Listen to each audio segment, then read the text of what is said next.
to Beyond the Shadows. Yes, we're doing this as Beyond the Shadows tonight. Technical issues with our guests this evening. Sorry, we're going to have to reschedule it for another time, so we'll deal with America Stonehenge at another date. So what we're going to do tonight, Victoria Monday is going to guest with me on Beyond the Shadows, which are presidential ghosts, coming up next. And now I just need to click on the right button.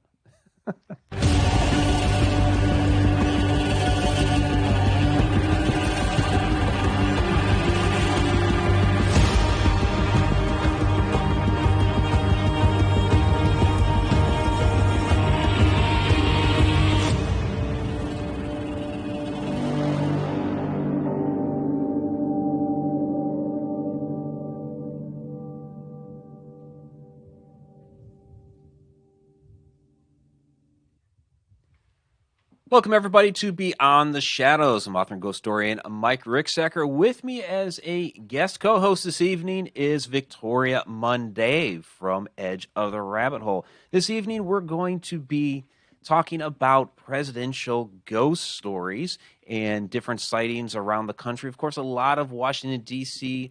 Ghost sightings. And Victoria Monday and I just realized that we actually have a relative in common who is presidential, and so therefore, Victoria and I are distant cousins. So we'll get to that here in a little bit, but I do want to throw this disclaimer out for those that are watching this live on YouTube right now. Even though we're talking about presidents on Beyond the Shadows right now, no political flame wars down in the chat. Not going to stand for it. Our moderator, Quarantine Ghost, thank you, of course, always Quarantine Ghost, will be monitoring that closely. We're here to have fun, talk the supernatural, talk hauntings, talk ghosts. And while these are presidential ghosts and related hauntings, we're not getting into the politics here. That's for another forum elsewhere. So without further ado, we'll get to some presidential ghost stories. In Victoria, Mike, thank you for having me. Yes, absolutely. So this is a little bit different. I'm happy to have you here on Beyond the Shadows, which was usually our, Edge of the Rabbit Hole evening, but things happen, and so we'll make do. Mm-hmm. But last day of Mercury retrograde.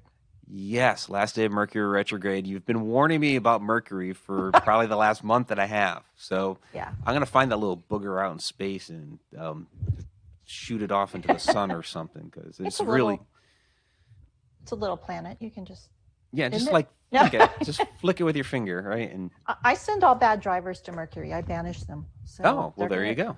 It's a planet of bad drivers. It's a planet of bad drivers. Okay. They might melt, but who cares? They're bad drivers. There you go. All right.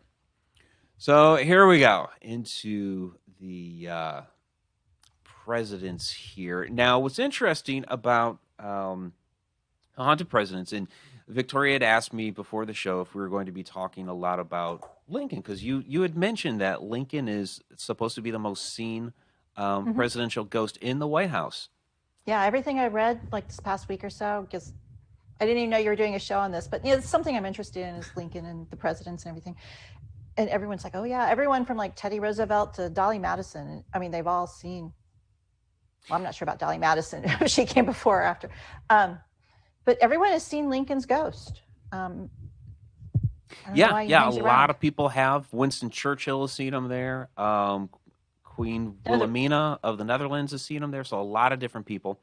The Reagans they were always talking about him. Yeah, the Reagans. So you have had a lot of famous people, that are talking about, hey, we've seen ghosts at the White House. And so a lot of people also relate the Lincoln ghost to his wife, Mary Todd Lincoln, who is deep into the spiritualism movement. Mm-hmm. However, and this is sad, the spiritualism in the White House actually predated Mary Todd Lincoln. And our friend and Haunted Road Media author Michelle Hamilton has a wonderful book on spiritualism in the Lincoln White House. And she actually points out that in the very beginning of the book that spiritualism was really introduced to the White House by Jane Pierce, who was the wife well, she was also First Lady of President Franklin Pierce, and her son or their son Benny had actually died in a train accident, and so she actually had a séance that was held in order to try to contact the spirit of Benny. So a lot of people don't realize that that actually all started with the Pierce presidency, not the Lincoln presidency, but it is, of course, the Franklin, or now I'm getting all discombobulated. Well, I It know is Mary Todd was trying to. Oh, I don't know the son's name that passed. Willie. Little Willie. Willie, He yeah. passed, and I know she was trying to contact him. So a lot of that was going on before the assassination, even. Right, yeah, that was all going on before the assassination. Mary Todd Lincoln um, had become good friends with Nettie Colburn, who was a renowned psychic of the day. And talking about renowned psychics, Jane Pierce actually had one of the Fox sisters come and do that seance, Maggie Oh, Fox. Yeah. yeah, I know about them. Okay. Yeah, so that was kind of interesting, and it's still debatable these days as to whether there were frauds or not. Now, one of the sisters came forward and said, "Yes, we were," but then a lot of people said, "Well, she was trying to make a buck at the time because they had become very poor, and so she sold the stories." So it's to this day, you know. Um, but yeah, you're right. It was Willie who had passed away, and she was trying to contact him. Even President Lincoln said that he had sensed Willie near him, where he said, "I catch myself involuntarily talking to him as if he were near me, and I feel that he is." So, you know, again, one of our presidents there admitting that he's feeling, I mean, granted, it's the spirit of his son, but he's at least feeling spirit nearby him. And um, I don't know. I mean, Victoria, have you heard of? We all hear of Lincoln. I don't know if we hear of Willie being there at the White House anymore. I don't think so. When he passed, was his body in state there, or I mean, they don't do that for families, do they? It would just be for like the dignitaries. Right, right. Okay. So I'm not sure where Willie's buried. I might have to look that one up. Okay. So maybe somebody down there in the chat can look up where Willie's buried. I mean, since he passed away in D.C., he may be right there in D.C. somewhere. I mean, I don't know if Yeah. they would ship him all the way back to Illinois. I mean, they did that with Lincoln, but It's like and who's buried in Grant's tomb. exactly Grant. So that's our connection, by the way. We'll talk about that in a little bit. So Betty Lange asked the question: do you think Mary Lincoln would be more understood now than she was back then? Oh yeah, I think so. I think so for sure. Hmm. I mean, yeah, spiritualism was a big movement back then, but it was still highly controversial. It's a lot more mainstream these days. We went through that period in the country where we just totally fell away from any of that, and it was kind of like, I don't know, the country became sterile for a while, and Hmm. then over the last 20, 30 years, we've started to ramp that back up more. So Yeah, there was a resurgence like in the 80s, if you want to blame Shirley MacLaine for it, all the New Age movement, and then all that started coming back and the books were being published because I was working in a bookstore then. It's like, oh my oh, God, look at this, great stuff. okay. Llewellyn, all the Llewellyn books. Okay, that's fine. Yeah, Llewellyn has it. I know. Oh, you're pimping another publisher here. They're not as good. I'm waiting for the Haunted Road Media calendar to come out because that's, Oh, okay. yeah, Okay. Yeah, we don't do that's what calendars I yet. get. Oh, okay. It's enough with the books. I couldn't imagine doing I a know. calendar too. Although we're in conjunction with totally off topic. Sylvia Schultz is doing a book with us, and she has a calendar that she's having published through somebody else, and they'll kind of come out around the same time. So I do photography. I'm just saying. okay, we'll have to send Sylvia your Sure. way. Right. So all right. So following that with Mary Todd Lincoln. Now, after President Lincoln was assassinated, she got in touch with William Mumler, the spirit photographer of the day, and he was um, largely considered a fraud. Photography was still kind of in its infancy, and he was utilizing a lot of double exposure. And so, what's interesting about Mumler is that even though he was basically guilty of fraud, and even in court, he had a ton of people come out and say, "Yeah, we know it's not true, but it makes us feel better." Mhm. And the judge actually ruled in favor of Mumler by saying that the prosecution didn't present a strong enough case. He's like, "Yeah, this guy's a fraud, but you didn't present a strong enough case, so he wins," which is really Interesting. interesting. Yeah. So, but he did produce this eerie photo of Mary Todd Lincoln with President Lincoln. So it's a rather famous photo. I Um, was reading about that the other day. Sorry to oh interrupt yeah, you. no, go right. Go But ahead. when she was having her spiritualist friends over for entity or whatever they do back then, tea. Entity. Yeah. You still want me to come out with the entity to go along Would with you the haunted road please? roast? It's down to 70 here. I need my warm winter drinks, so it's kind of cold.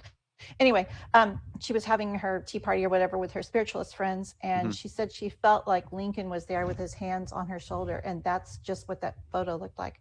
Yeah, yeah, that's exactly what it is. Mm-hmm. His hands are on her shoulder. So um, now, was that That was was that before stated she had, before she had the photo yeah, taken? Okay, okay. it was a So couple he weeks was before. all right. So he was kind of playing off of that if he had known about it, I which oh I my don't gosh, know if he yeah I don't don't know know. if he would have known about it, right? Yeah. But that's really interesting. And yeah, B3 Airspace says, "Heck, I'd like to see the spirits of the president's wives, like Dolly Madison." I believe Ooh. Dolly Madison is seen there at the White House too. I mean, there's like a Mm-hmm. whole laundry list of different people that are seen at the White House, and we're not going to cover all of them. But Lincoln is seen there as well. There he is in the Lincoln bedroom hanging out. Of course, this is not a real photograph of him, but I was gonna say.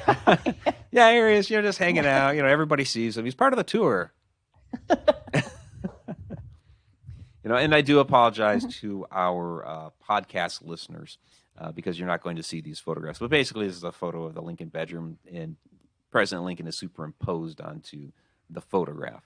So He would be an easy one to see, don't you think? Because he's so tall, or was so very tall. tall, and he has a very Yeah. distinct beard. Yeah, Hmm. yeah. Everybody kind of recognizes Abraham Lincoln.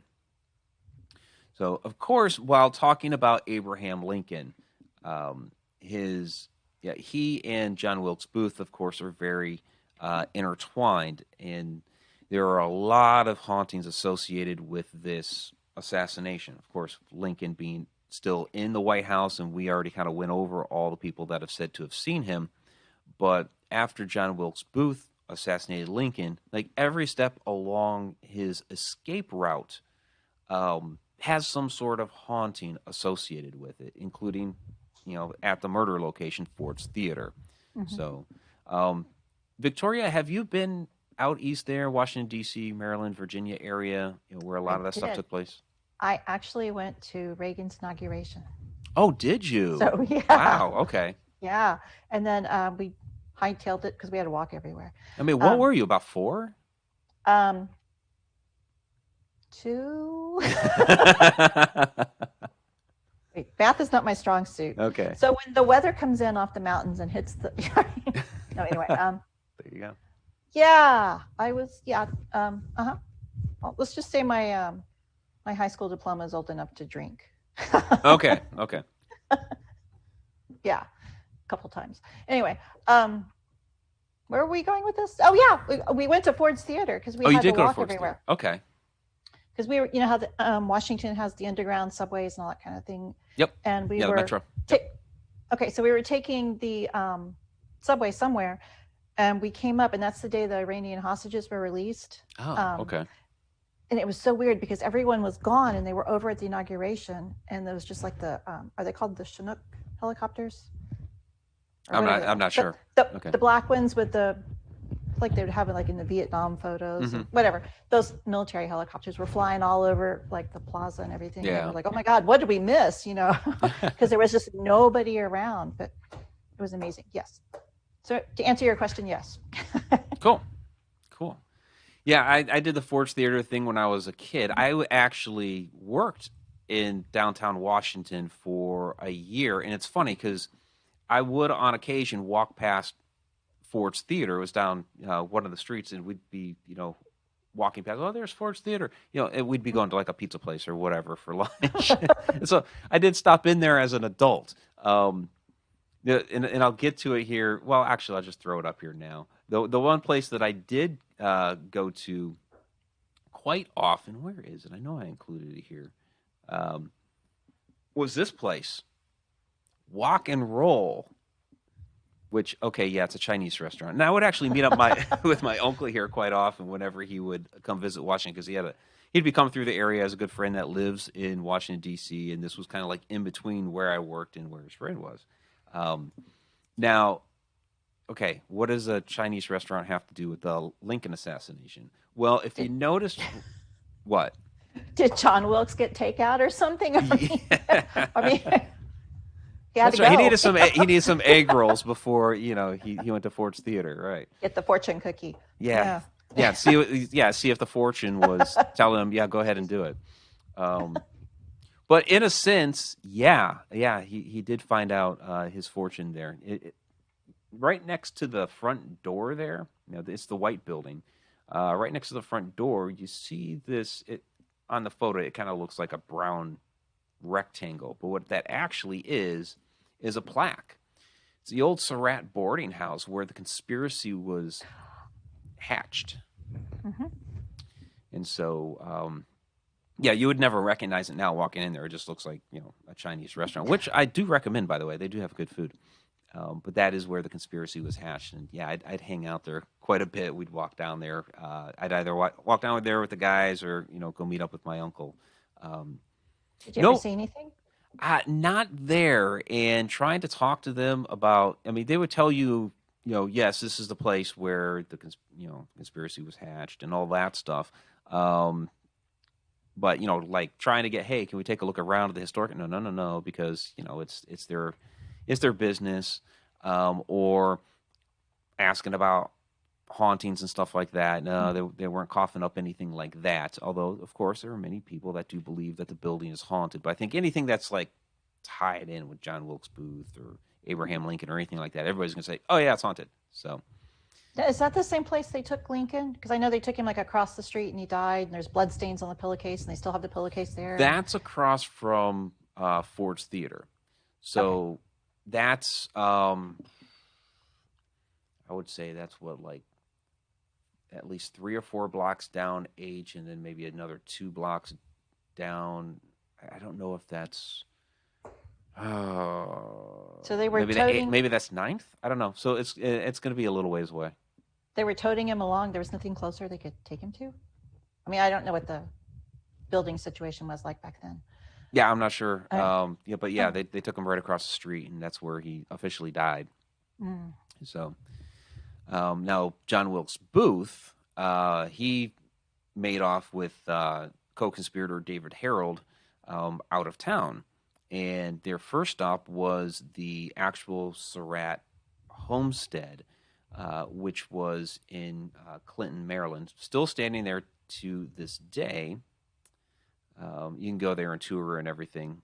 Served as a number of things, as of course, the family home, as an inn. There was a little post office that was in there, and essentially between the boarding house and John Wilkes Booth stopping at this house, that's how Mary Surratt got convicted for her involvement.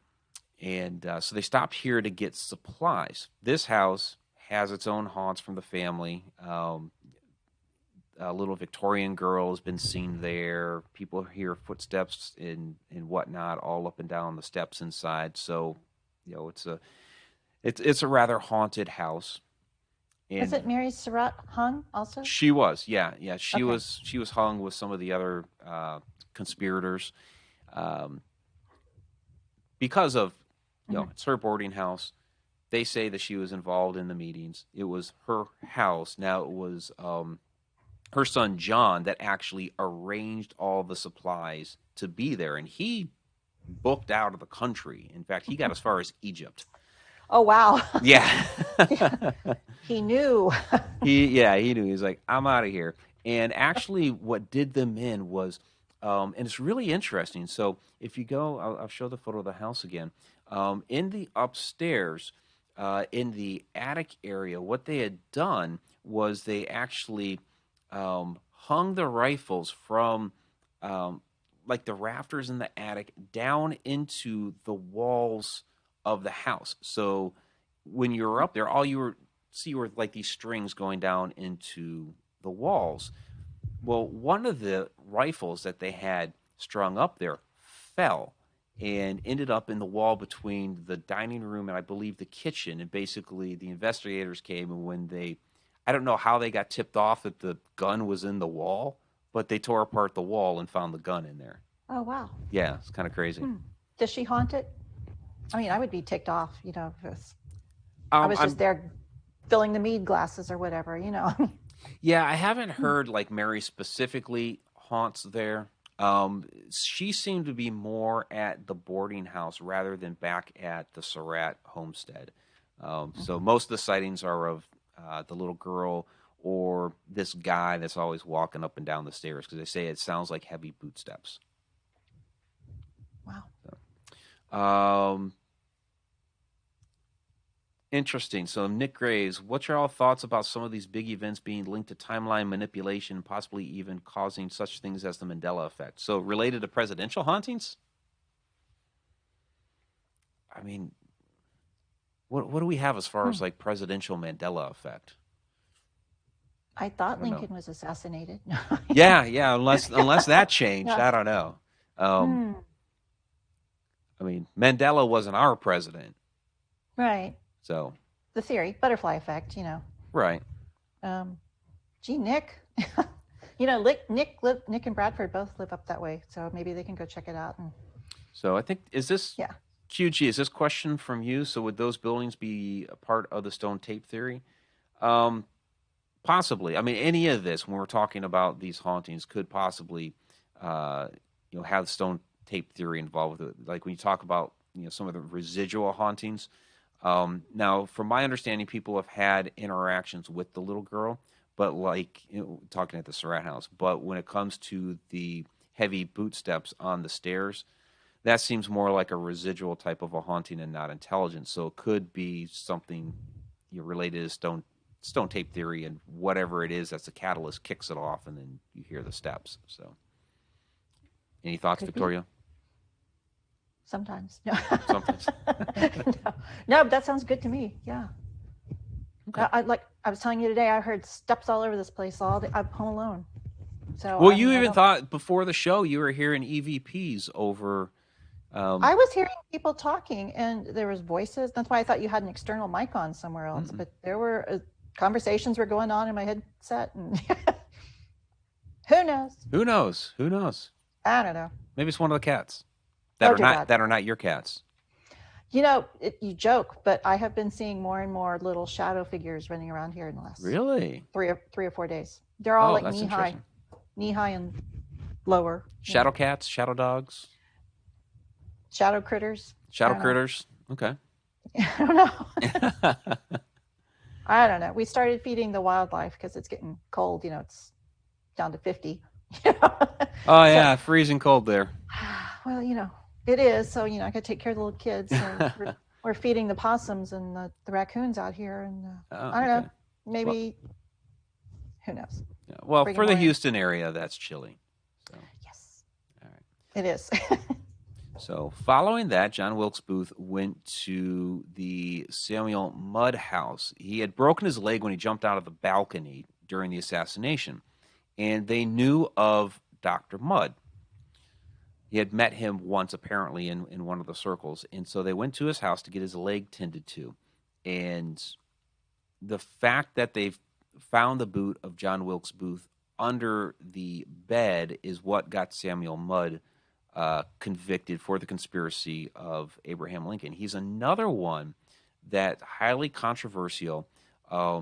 The evidence was very kind of circumstantial. They couldn't prove that he was part of the conspiracy, only that he had once previously met John Wilkes Booth, but he did tinned his leg, and they found the boot under the bed, and he ended up getting imprisoned for a while, but was later pardoned because at the prison there was a yellow fever outbreak. The doctor there died, and Dr. Samuel Mudd took over and helped all the patients through yellow fever, and so he ended up being pardoned. He came back home. Um, the house is extremely haunted with many people have seen Dr. Mudd there. They've seen his wife there. Dolls have been thrown across the room. I've been there several times, and okay, so this is the room with John Wilkes Booth had actually slept in while he was there. And what's interesting about this, one of the stories is that there's an impression that's left on the bed sometimes in that room as if somebody has been sleeping there. And this crazy story that I have, because I've also had, whenever I've been there, strange things happen with my equipment. So the first time I was ever there, I lost all my photos, and that's where this story is going to come in. The last time I was there, it was like I lost all my audio. And so I only had the little microphone and the camera I was filming one of my little documentaries there, but audio was gone. So it was crazy stuff. But this one time, excuse me, when I had lost all the photos, I was like, oh man, I got to go all the way back. And this place was like a couple hours. I mean, I was living in the state of Maryland at the time, but I was in the western part of Maryland where the Mud House is, the eastern part. So it was a bit of a drive, a couple hours. I got to go all the way back out there. But I did. And when I showed up, the place was closed. It's like, you got to be kidding me. It was on a day that they had it closed. I was like, oh man. So I was resigned to I'll take photos from the gate. But just as I was getting out of the car, another truck pulled up next to me. It was one of the docents, and he was actually opening the house up for a private showing. And so I told him my plight, lost all my photos. And he's like, well, you can come on up and you can take your photos while I'm opening up the house. Cool. Okay, I'm in luck. So we're walking through the house. He's opening the shades up in a lot of the different rooms. And I started asking him about the ghost stories. And, he's telling me about the different apparitions that are seen and things that move around the house and all that. And as we're walking up the stairs, he tells me about this thing with the impression in the bed that it looks like somebody's been sleeping there. And we walk into that room where John Wilkes Booth had slept, and sure enough, there's the impression on the bed. And I was like, you mean like this? And he had already walked over to the shades to lift up the shades. And he turned around, and he looks, and he's like, see, that's what I'm talking about. Now we have to go and we have to fix it up and make it look nice. He was all upset that he was going to have to fix the bed and make it look good for the public. And so he was walking over the bed like, whoa, can I get a picture first? So it was really funny. So I kind of and I'll show the photo. This is kind of a rare photo because they make sure that this thing is all straightened up before they open the house to the public. So you can kind of see where the person would have been lying, like where the elbow would be, the feet, and all that. So it's an interesting photo. Oh, that's cool. Yeah, we have a lady down. Well, Galveston's had all of its tragic history. Yes. I think it's the Ashton Villa house, where is it the Hoggs? I don't remember. The Governor Hogg and his daughters lived. I might be totally off on this, but anyways, Ashton Villa, whoever lived there, her bed does the same thing. Oh, interesting. Very interesting. So I guess right now would be a good time for you to tell your bed story. Ooh. It's not haunted. Don't believe me. No, Mike and I were chit-chatting. We're kind of one-upping each other, right? It's like, A little bit, yeah. So my grandmother, when I graduated from high school, my grandmother gave me her grandmother's bed. So this bed comes around from like right around the Civil War time. I was like, yeah. And it was just Grandma Connie's. I didn't know who Grandma Connie was. So I did the genealogy of it. And it turns out that she's related to General Grant. So I have General Grant's granddaughter's bed, who's my grandmother's grandmother. So it's an old iron bed. My grandfather died in it. I did get a new mattress. And, we've had this bed. Gosh, I hear people talking again now. Maybe it's the EVP. We've had this bed in our family for 150 years or so, or however long. But it's this old bed. So, 4 pieces, General and later president, Ulysses S. Grant is Yeah, a he did something in the relative of Civil yours. War. Yeah, he Yeah, did a little something there in the Civil War. Did a yeah, little wrote a book. presidential work. Yeah, Yeah, something about Gettysburg or yeah. something. I don't know. General and later President Grant is also a relative of mine. So he was my Aunt Bicky's, my great Aunt Bicky's second cousin, which was my grandfather's aunt. She was full name Alberta Grant, but everybody called her Bicky.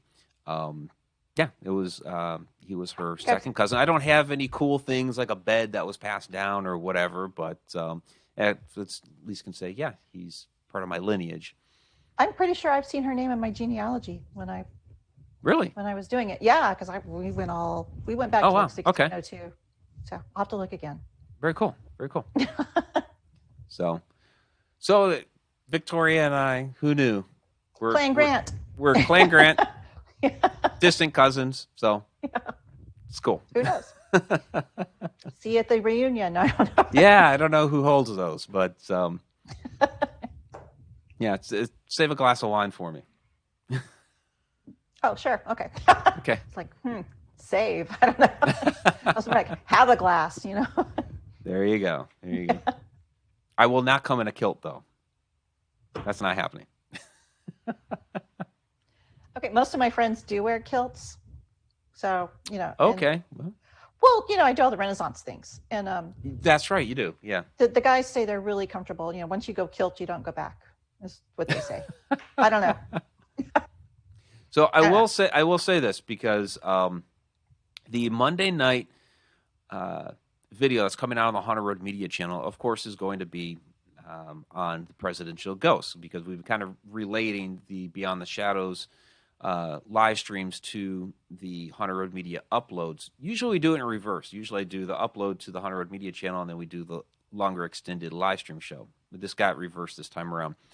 And I am including a segment on there that does include Ulysses S. Grant and an interesting painting of him that was discovered in Westminster, Maryland. I'm not going to get into the story now because I want you guys to go watch that on Monday. But does he have a butter knife? Oh my God, the butter Because knife. I have the butter knife. You talked about the butter knife before the Yeah. show. That's right. That's right. I have the butter knife. So Butter knife in the bed. yeah, and Robert Hanna says it's all part of the connected universe. It really is. Yeah. I mean, somewhere along the way, we're all connected somehow, some way, some other. And Adam Tillery, Don that tartan baby. Do you know the pattern, the clan pattern? Yeah, I have I can find that out. I have a tie with the tartan. Yeah, not a kilt, but I have a tie. We'll have to work on that. Okay. Your ghosts of your presidents aren't just tied to the Northeastern. There are some down here in Texas too. Oh, I know. And I didn't get into all of those. Sorry, we kind of limited. Well, I only have so much time to actually research and put. And there's so many. I mean, there's how many Teddy presidents we have? Roosevelt. 40 some odd presidents. So 45, I think. Yeah. I have a degree in fine arts. I don't know. Yeah, Teddy Roosevelt. He's here in Austin. Well, I'm not in Austin. He haunts Austin? San Antonio, in the Menger Bar, when he was doing the recruiting for the Rough Riders. Oh, okay, yeah. He would hang out in the Menger, and the Menger is this right across the street from the Alamo, and it's this beautiful, beautiful, ornate wooden bar. It's gorgeous, just gorgeous, gorgeous, and you can feel him. There's an energy in there, and before I even knew any of these stories, I was taking pictures, and there was this flickering blue orb that was kind of sitting on top of the bar, and so I would move around, and I was taking pictures from on film. So that's how old this was. And that little blue orb stayed there on that bar. No matter where I moved, it was always there. So you actually saw it with your eyes, and then you got a photo of it. Nope, didn't see it with my eyes. Oh, you didn't see it with your eyes, but it was always there on the photo. Okay. Yeah, it was hanging out by the orange slices and the cucumber or the cherries and all that. The little thing they have on the garnish tray. But it was always there. No matter where I went upstairs, I went down, I walked around, and it was always there. So they see Teddy Roosevelt. Very cool. Very cool. B3 Airspace says, Mike, talk like Sean Connery. I would embarrass myself. I ENS. can't. Sean Connery. I can't talk like Sean Connery. Gone too soon. Yeah, yeah. Well, and it'd been a long time since he actually had filmed a movie. It's like I didn't even realize it had, been years. Mm-hmm.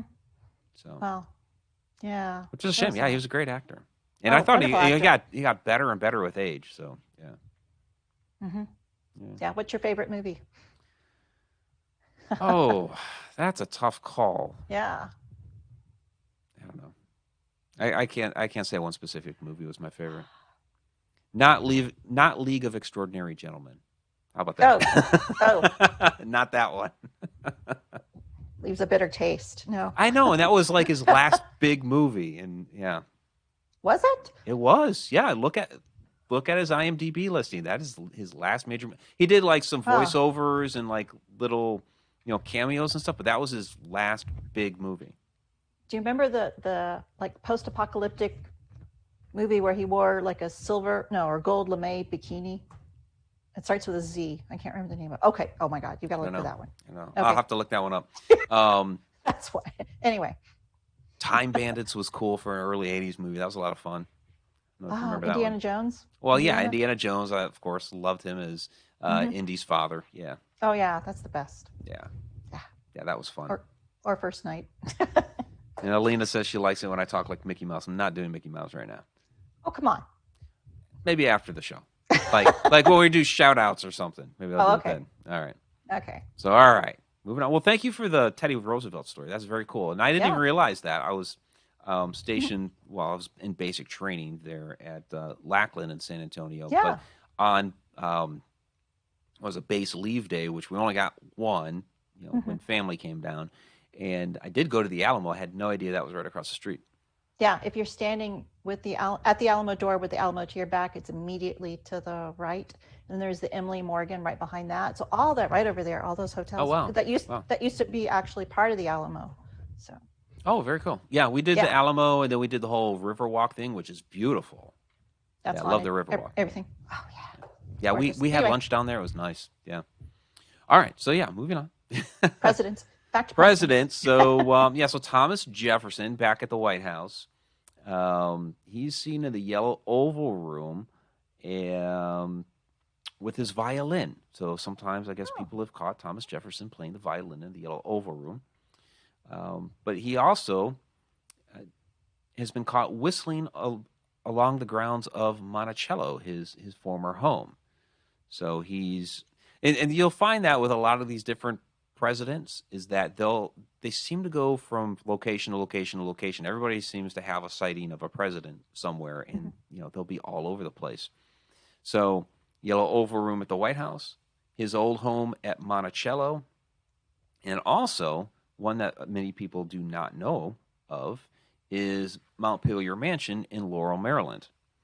Oh. Um, yeah, yeah. This is a interesting house. It's one of the Snowden homes. Richard Snowden, very wealthy person in Maryland back at the time, and they had all kinds of presidential guests there. So George Washington had been there. His wife Martha on a separate occasion. Uh, John Adams, Abigail Adams, apparently Jefferson, since Jefferson roams the grounds at times. So a lot of different people.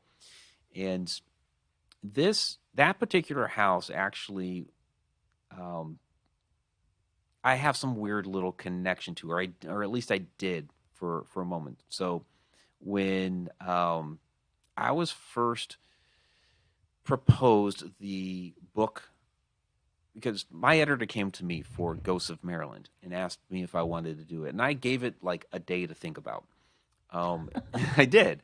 I had a dream that night about being in this historic mansion, and I walk in, and there's all these chairs in this like entrance hall, and I sat down in one of the chairs, and then when I went to go get up, I couldn't get out of it. Something was pushing me down, pushing me down, pushing me down into the chair. And I was finally able to get out of it, and I went out the front door. And I didn't include a photo of it here, but when I visited Mount Pelier Mansion, I of course agreed to the book. It was like the first place that I went to go visit because it was not too far from where I worked. I just took a little bit of an extended lunch and I went there. It was really cool because I got my own little private tour of the place, just free roam of the house, which was awesome. And I was the only one there other than the people who worked in the gift shop. And when I walked into the entrance hall of that house, there's all the chairs lined up. It's like, oh my God, this was my dream. So you knew. Yeah, so it was like, okay, this just Hmm. confirmed for me this is what I was supposed to be doing. But yeah, That's cool. it's a very very cool historic mansion, Laurel, Maryland. If you ever get a chance there, we when I had a book signing there one time some years later, it was kind of cool. It was around Halloween time. Oh, I didn't even post it this past month, so um, yeah, would have been Halloween 2013, 2014, maybe it was 2014, something like that. In any case, after I did this book reading and the signing and everything, they wanted me to read the ghost stories of the Snowden families. We did like this candlelight ghost tour of the mansion. And many of you in the chat know Kat Gash, who has written a book for Haunted Road Media, is in a couple of the Encounters books. And she caught a fantastic shadow right at the bottom of the stairs where many people have seen an old woman wearing a quilt. She's got like has a quilt draped over her, and she walks down the stairs. And so the question is, was that shadow the woman with the quilt?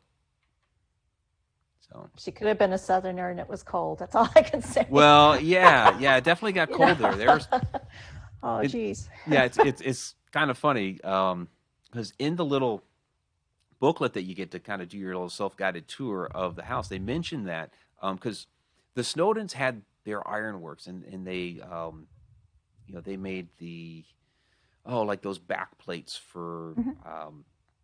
the fireplaces and all that stuff. In fact, George Washington would order those from the Snowdens.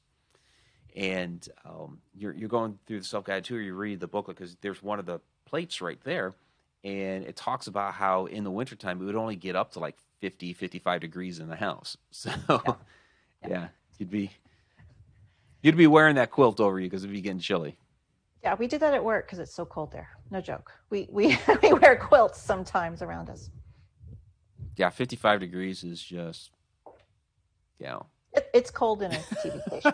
No, I mean, when you're back And in November. Houston, it's chilly for Houston. I spent 3 years in Alaska. Oh, it was a 3 cat day today. It was 72. Woo. Actually, it's supposed to get back up in the 70s here over the weekend, which will be nice. So, Yeah, that was actually perfect. But so speaking of George Washington being connected to Mount Pelier Mansion, he's another one that's supposed to be seen there. When he was there, he actually did not feel well, which is a shame. So, of course, his house of Mount Vernon is supposed to be very haunted as well. He's actually been seen there. They have the original bed, his bed that he actually slept in, that's there. And I'll bring it up here. There is an account from 1890 of his ghost being sighted there. And so I have a couple quotes I wanted to read off real quick. Let's see. Yep, here it is. This is from the New York World newspaper. The most interesting of all the bedrooms is the one belonging to the immortal George and in which he died. In it is the original four-poster bed whereon Washington passed his last moments. This historic chamber is haunted. Of that there would seem to be little doubt. Many people within recent years have slept in it, and they declare that they were awed by the viewless presence of the nation's first president.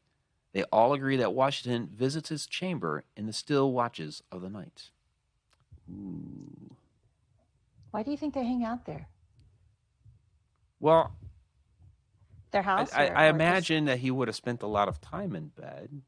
Well, I meant You asleep bum there? bum. Shh, and watch Netflix or something. No, I mean, did they hang out at their house because it's their house, or would he go to crossing the Delaware or looking for his cherry teeth or whatever the other legends are? Well, he's another one that's seen in multiple locations. I imagine he would certainly be seen in his house because, yeah, he would have a lot of fond memories of his own home. We'd probably want to go back and visit. And why the bedroom specifically, I couldn't tell you. Um, so I Because have he spent slept everywhere. because he slept there. No, George Washington slept everywhere, apparently. Well, he was at the Martha Washington house too, right? Right. Yeah, Up, with the Mary Washington house in oh, Fredericksburg, Mary. Virginia. Yeah, Sorry. and that's what I was going to mention. That's his mother's house. Okay. So he would visit there a lot, and when he would stay there, he would stay in the upstairs room, um, and so there are going to be some snippets of that within the video on Monday, of the Mary Washington house and some of those stories about how, yeah, on occasion, hey, maybe it's George that's there because he did spend some time up there. He was a good son. He was a good Yeah. son. Went and saw his mom. Yeah, yeah. No, there are some very Yeah. sweet illustrations and paintings of him from back at that time with his mother, and so of course he gives her a lot of credit for being the person that he was. Yeah. And like, not all these hauntings are scary, spooky, like everyone thinks, flashlight under the face. A lot of them are really nice. I mean, Well, yeah, absolutely. We just went through the Halloween season, and we kind of amped that up to be really spooky, scary, all of that. Of course, we watched a bunch of scary movies over the weekend. It's kind of what you do. I'd posted on there that I had introduced Nicole to the Insidious franchise, so we're watching spooky stuff. And that's what we do for Halloween. But yeah, you're right. A lot of these hauntings are just, I mean, most of what we do as paranormal investigators when we're interacting with some sort of spirit or ghost or whatever, it's just a human spirit. That's what it is most of the time. And we're just, you know, like on an investigation, I will introduce myself. Hi, I'm Mike. How you're doing? I'll even sometimes hold up my hand to shake somebody's hand if they're so inclined. And we're just meeting people and talking to those humans because they're still a yeah. human being. They just don't have a body anymore. Yeah, exactly. When we were, I think it was you. I don't know. I was talking to somebody. We were out in West Texas a few weeks ago, and we were listening to the portal, and it was about 3 o'clock in the morning. Nothing was going on. 4 o'clock in the morning, nothing was going on, and it starts. The energy starts to feel different about 5, and you can start hearing little kids' voices, and they were like running around playing, and the whole energy just shifted. It's like, oh well, now they're playing, but you could actually hear them, and it's kind of, the echo, and Hmm. it just sounds like they're running around and playing and having a good time. Yeah, So, yeah, exactly. They're just playing. They're just enjoying themselves. yeah, everyone had gone to bed, so now they're playing. Exactly. There you go. They're just Yeah, being kids. yeah, exactly. Yeah, Except I yeah. was still up, but Yeah, so there's nothing scary about that. It's just, yeah, they're still doing in the afterlife what they did in their regular life. And I've yeah, mentioned it on this show before on Beyond the Shadows, and I probably have on Edge of the Rabbit Hole too. But my friend Donna, who I used to work with back at the library in Maryland, and she when her father passed away, she and her sister, were cleaning out the house, and their dad is downstairs playing with his favorite ham radio down in the basement. And aw, yeah, yeah, so he's just doing in the afterlife what he did in life. yeah. It's not scary No, no, for the most part. for the most part. Yeah. So that's Washington. Now, I'm going to throw out William Henry Harrison here because this is kind of a fun little sidebar for me. William Henry Harrison was the first president that died in office. Um, he contracted pneumonia, and it's debated as to what he actually came down ill with, but he only lasted 31 days and then passed away. Um, he was the president that when he was a military officer, he won the Battle of Tippecanoe. So when he ran for president, the slogan was Tippecanoe and Tyler too. Tyler was his running mate for vice president. So that was the ticket. And this was actually an important moment in American politics, because up to that point, we hadn't had a president die in office. So what do you do when the president dies? And so John Tyler, who became the next president, basically assumed the role of president. There was, you know, there was nothing, there was no Oh, law for this at that point in time. They actually didn't know what to do. But Tyler just kind of came in and said, well, the president died. I'm supposed to be next in charge, so I'm just going to go ahead and assume the role of president. And so, while it was highly debatable move at that time, it became accepted. They let him become president, and that became the rule going forward. That if a president died in office, and sure, we'll let the vice president become the new president. It wasn't a rule before then. So, wow. kind of an interesting little bit of history. But William Henry Harrison is said to, for whatever reason, haunt the attic of the White House. I don't know why he's up in the attic, but apparently he haunts the attic of the White House. But Hmm. where William Henry Harrison comes into play with me is when I was a kid, and so on the podcast for Beyond the Shadows last week, I was reading a bunch of ghost stories, and I read the ghost story, "The Legend Beneath the Coal Bin," and this is based on something that I did as a kid, where I created a ghost story at my grandparents' house. It was originally meant to scare the next door kid, which I did. And then when I let him in on the joke, we decided to scare my sister and my cousin, which we did. And then we let them in on the joke. And it became like this family thing where we were all trying to spook each other with, the spirit of the quote unquote Indian chief. Because what I ended up doing was I found a story that, I don't know, it wasn't really too local to where my grandparents were, but it was like, well, we're in the Midwest. So I really what I did is I opened up an encyclopedia. At the top of the stairs of my grandparents' house was a shelf with encyclopedias. So I just grabbed one, grabbed the T's, boom, opened up to Squatawa. Who the heck's Squatawa? He was a Shawnee Indian chief, known as the Great Prophet, and he fought and lost the Battle of Tippecanoe. So my little ghost story was that supposedly this happened around my grandparents' house, which, like I said, it didn't, but I needed to find a character.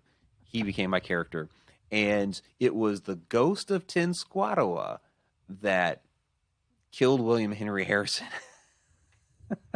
And that's how he became, the first president to die in office. And now Squatawa was haunting my grandparents' house. So I'm putting that on Twitter.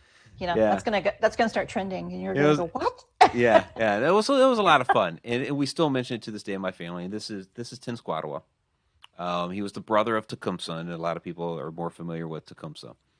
But yeah, he was known as the Great Prophet, and kind of went rushing into this battle at Tippecanoe and lost that. But yeah, he became my character for this ghost story. So I know That's awesome. it's goofy but fun, and No, wouldn't it's you know it? perfect. Yeah, it is. And wouldn't you know it? William Henry Harrison is actually supposed to be a ghost, but at the White House. No, In the attic, in the attic. because he's afraid. Yeah, well, he doesn't want to. Yeah, he doesn't want to come to my grandparents' house because No, Squattle will get him again. he's looking for something to fight Tim Squatawa. Yeah, he's Hmm. still ready for battle there. um, so Mister, let's see. Actually, I skipped one. Okay, so we'll do this one first, and then get back to Betty Lange. So Mister CO2, what makes them different from a residual? So well, with a residual haunt, there's like no interaction. It's just like watching a playback of something. Where with a intelligent haunt, we're able to interact and ask questions, and maybe they're looking at us like we're the ghost, which happens sometimes, or whatever. There's you know, they're responsive, and with a residual haunt, it's just okay. There's a ghost that floated through the wall. So, do you actually see them, or are they more like shadow people? You just know that they're there. Well, actually, I talked about this in the Unveiling the Shadows workshop that I did a couple weeks ago. I had to work. I was working that day. Yeah, I get it. I get it. Sorry. Yeah, the last part of it, and we actually ran over on that, so it kind of like hurried up at the end there, which next time I do the workshop, we'll try to figure out the timing of it. But did get into those concepts of why sometimes there are people that see more shadows than apparitions, and others that see more apparitions than shadows. And my belief is it has more to do with your personal resonance and vibration, and not that somebody who sees shadows is like a darker person or whatever. It's just your vibrational level is just along the same lines as theirs, and so you're able to see more of them. I've seen both. I've seen both apparitions and shadows. I've even seen a shadow morph into an apparition. Ooh. So yeah, it's just I believe since you see one more than the other, that there's something about your connection to that type of entity that you're able to see more of it. Interesting. Mm-hmm. Yeah, that's just. I agree with that. That sounds Okay. good. Cool. Better agree. No. Yeah. So there's no shadow figure of George Washington lurking around. I have not heard of a shadow person of George Washington. People usually just see there's George, and they see him everywhere. Apparently, yeah. Now I have heard of shadow Abraham Lincoln. Really, where at? The White House. I mean. I always hear about him as the apparition. You've heard of him as a shadow? Yeah, like people see him way off. He's real tall, thin. Huh. I don't know if he has the hat on or not, but they're like, oh, that's Lincoln. Yeah, I don't think he wore the hat indoors, because that was more of a, Mm-hmm. The etiquette. You got to take the hat off indoors. So I don't think he wore that indoors. Yeah. But you know how, like, before you go to bed, you go and check all the doors, make sure everything's, the cat's in or out or whatever. That's what it always seems like, is he's walking up and down the halls, checking and making sure everybody's where they're supposed to be. Okay. So he's checking on everybody. Interesting. Yeah. I mean, I don't know if that's something you would do in the afterlife too, or I don't know. Well, yeah, I don't know. I mean, I don't know if he did that while he lived there at the White House, if he had a habit of going in and checking on people, because you hear about a number of spirits that will continue old habits into the afterlife, even if it's, some of those could be residual where they're just, going along, but some of them you hear are intelligent as well, because they will have interactions with people, while they're still doing those same routines over and over again. They just either they don't realize that they've passed, or for whatever reason, they decide they're going to keep up this routine, even though they are no more, apparently. Stone tape. That's it. Yeah. Well, see, but that would be more of a residual. Yeah. Yeah. Just keep on doing. Right. I think I did remember him reading that he had trouble sleeping, or he slept walk or something. Now you're making me think. Oh gosh. I think he did have trouble sleeping. So he would be up in the night walking around. I need to find this out. I'll find out and let you know. Yeah, that sounds like an interesting one. Okay, yes. Report back. Report back. Report back here. Yeah. Okay. I have homework. All right. So, Betty Lange. Hey, Mike, did you know that Ohio has the largest known? Is that known or gnome? Rock in America. I don't know. A gnome rock would be really cool. That would be like the largest gnome carved into a rock. That would be pretty cool. Okay. I don't know. After Lincoln, I'm going to check on this one. Yeah, checking that one. So I think this one's from QG. This is a good question. What if people are actually seeing the Hat Man shadow figure and not Abraham Lincoln? Ooh. Good question. Well, I would say this: if he's wearing the hat indoors, and because some people do see.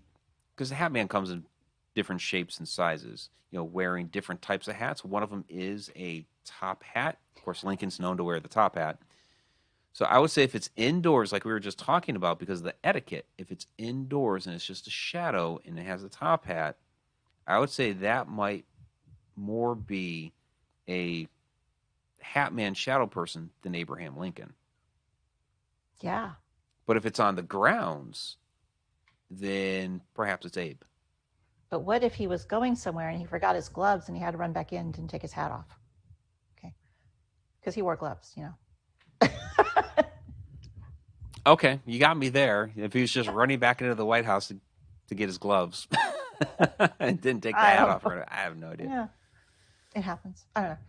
It happens, but that's a good question. That's a good question because, yeah, a lot of people speculate as to why these shadow entities, the Hat Man, wears these different types of hats. Are they trying to disguise themselves as a human, try to blend in, give a familiar visage?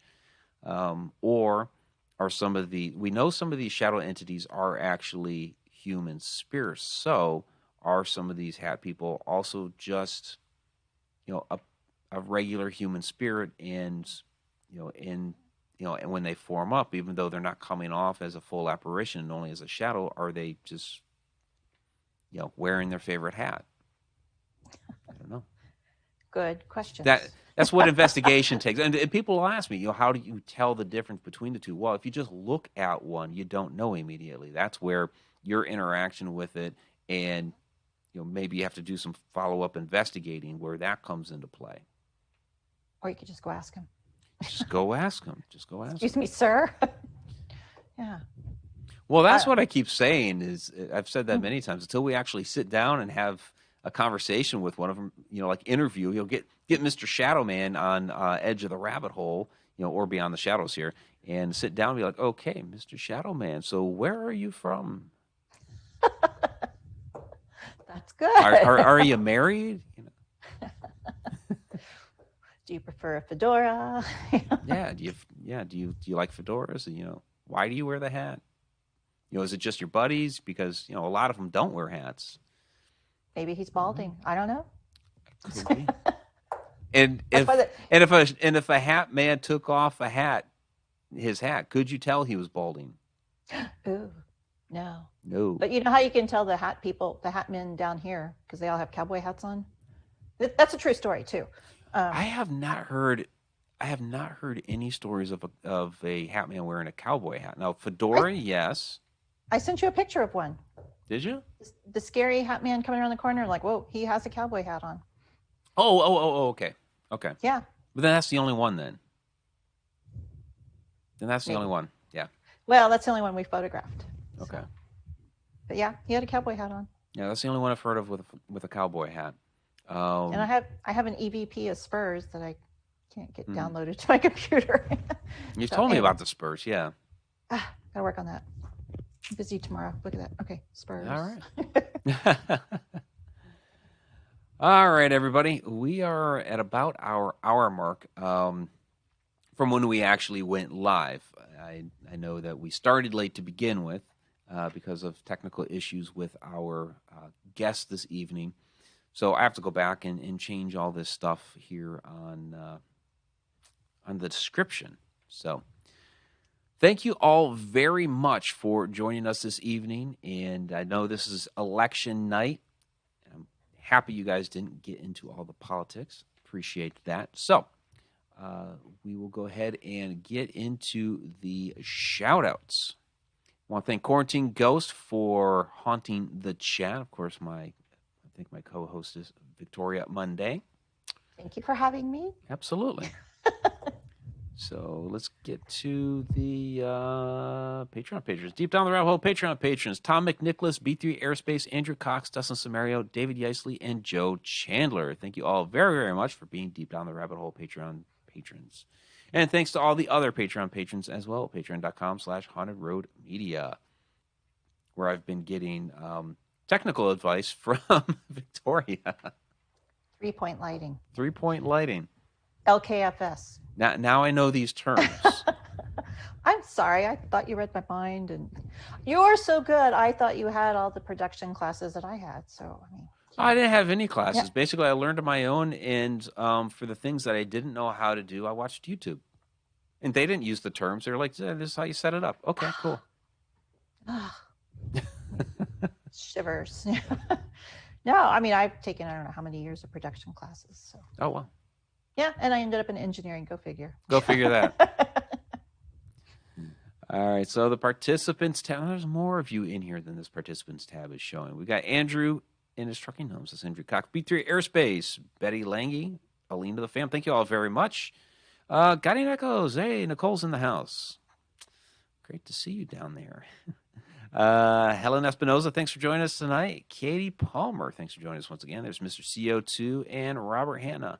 And Sarah Morgan, thanks for joining us tonight.